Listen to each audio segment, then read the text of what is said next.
All right. So in today's episode, just kind of want to talk a little bit about my next organized AI event. I'm really excited about it. It's called Problem Solved Live, and the whole premise is bringing in a business owner with a problem, unaware with how they're going to solve it, or maybe someone who's not super tech focused. And so one thing that I've learned is there's a lot of entrepreneurs who make great money, but their version of marketing and tech is, hey, I set up my website and I have a Google My Business, and I maybe run Facebook ads or something. There's nothing wrong with that, and it took me a long time to accept that that's some people's reality when it comes to business ownership. And there's people who have even less. They might not even have a website, or they don't even have ads running, etc., and they're still doing well. And in this case in point, there's in the event, I've signed up one business owner to get help, and they are a food truck entrepreneur. So he owns several food trucks and is just trying to use AI and workflows and automation and workflows to do some things around invoicing, booking for special events and things like that. So I'm really excited to have him come to the event and speak about his problem that he's looking to solve, and then having the group of selected devs come and solve the problem, a real world problem for a real company, business here in town that's doing well, that's not in the tech world. So they're used to only working with tech people, obviously. But there's like this huge opportunity for solving problems of non-technical people and being able to speak to them and give them things that just work. They don't want, and not everybody wants, the deep dive solution version. They want to be able to explain what's going on and get somebody to solve it. And so the beauty of doing it the way that I'm choosing to is I get a chance to solve the entire problem in the span of like 2 hours and 30 minutes.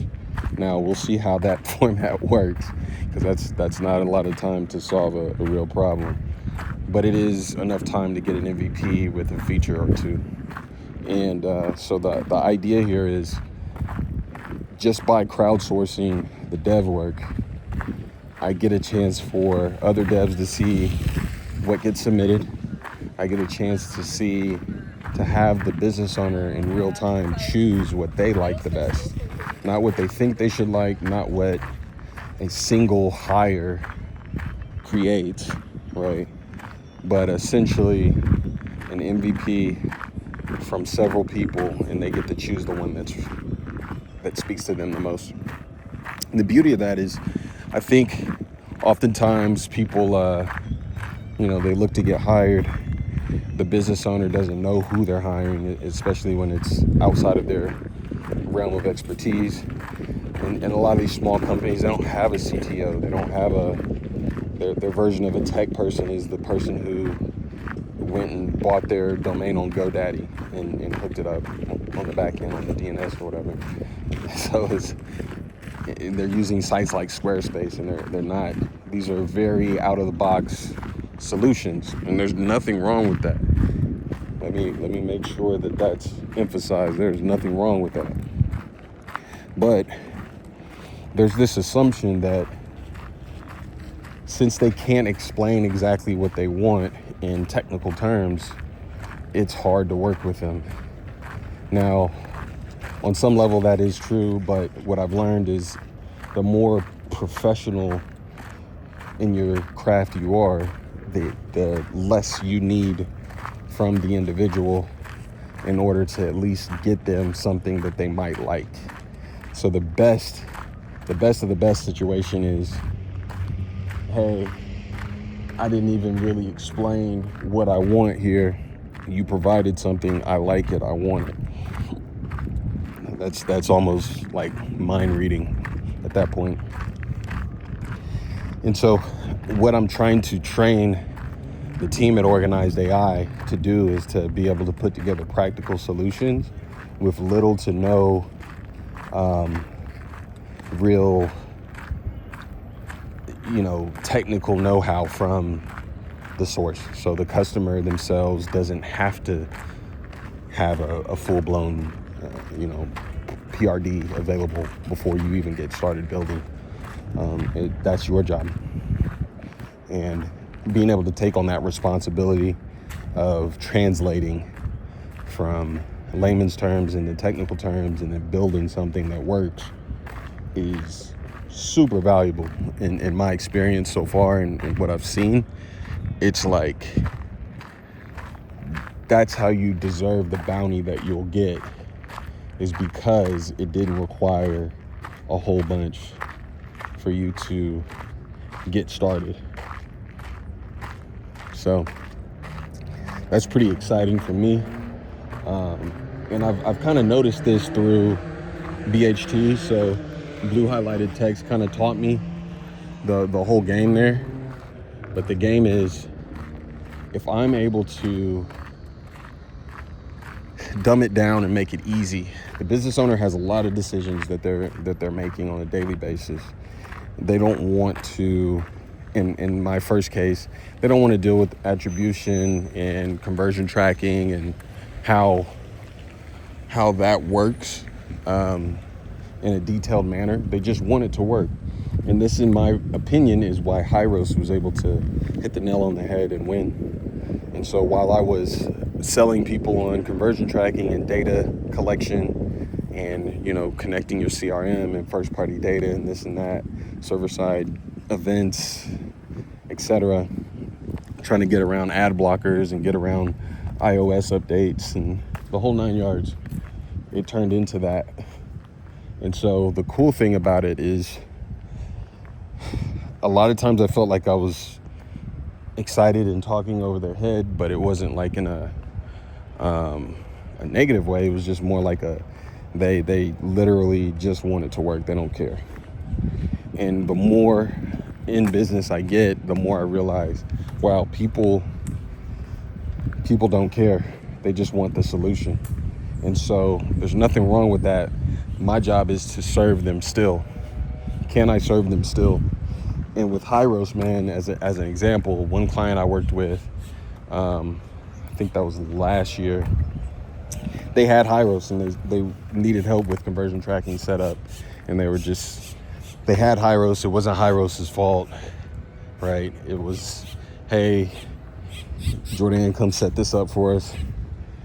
But they're keeping Hyros. So they bought Hyros, the tool, thinking it equaled a solution when the solution is setting it up correctly. However, Hyros and those guys, Alex Becker, they're so good at marketing and understanding what people really think they want that they were able to sell people the solution in the form of a piece of software that, if it's not implemented correctly, it's still useless. But the buyer of that software feels like they have a solution in hand, and that's all that matters. So in this case, I think Hyros is $5,000, maybe $2,500, I can't remember, but they're just paying that month after month after month and not even having it set up correctly and collecting data. But in their mind, they don't think about that part. They think about, hey, I bought the solution, this should work. So as soon as they clicked purchase, they were like, well, this means I have a solve for this. This is taken care of. Wipe my hands clean, I'm done. And that's the mentality.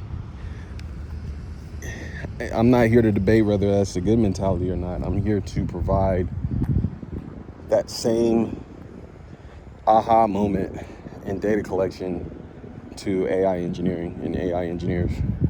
Because there's so many bright people that I've come across and have worked with because of the hackathons and because of the meetup, that now I'm like, oh, if I can identify, let's say 20 to 50 really, as they say, cracked engineers that can build things quickly and use AI tools and can build simple stuff like automations if needed, and even simpler stuff like BHT, they can just do data collection in a situation. We can install PostHog. We've got a PostHog meetup. Shout out to Clement for that. But the solution itself doesn't matter. People don't care about that, how we get to the solution and what we use to get to that solution. They care about how much it costs, and they care about how fast we can have a solve in place. And if I'm able to collapse those things and make it real, in an evening's worth of the business owner coming over to a nice office space, speaking to a group of people, and then, a couple hours later they have an MVP that it does exactly what they were hoping for. That's a winning combination. That's a winning situation. And even more importantly, it leads to a community where I can drop in and ask from a business owner. Let's say they can't meet live. I should be able to drop it in Slack or Discord or whatever. And then I have a team of people who will go create their projects, submit them, and have the business owner choose the one that they like the most. And that becomes a contract. It could become a contract, but at least it's a project, a one-time project. And you're getting paid, $1,000 or so, maybe more, for 2 or 3 hours worth of work is definitely worth it, man. And so being able to provide that to the community is really cool for me. It's a dream come true. And the idea that I wish at BHT I had the community, the space, and the vision to be able to say, hey, I'm going to have this workshop about conversion tracking. You guys come out, and if you want something solved, to let us know, and we do it immediately, and then charge you. There's a bounty on the line for those successful implementation, that type of thing. With data collection, that's kind of different, but you see what I'm getting at. It's your problem solved immediately live, and that's a really dope spot to be in, especially with custom solutions and a situation where a business owner has a million other things to be doing rather than trying to explain in technical terms what they want. Instead, they just say it the way they can, and they explain it to the best of their ability, and then we see if we're good enough to break that down and get it done. And obviously it's going to be extremely frustrating for a lot of people, but for those who can get it done and get it figured out, I think it'll be lucrative. But yeah, that's what I got cooking. I'm really excited about it, and that's going to be happening on the 17th. Hopefully I got a flyer on the screen for you and maybe a QR code, but if not, there'll be a link in the description, probably, maybe. I don't know what I'm doing. I'm just making YouTube videos. But yeah, excuse me, should be fun.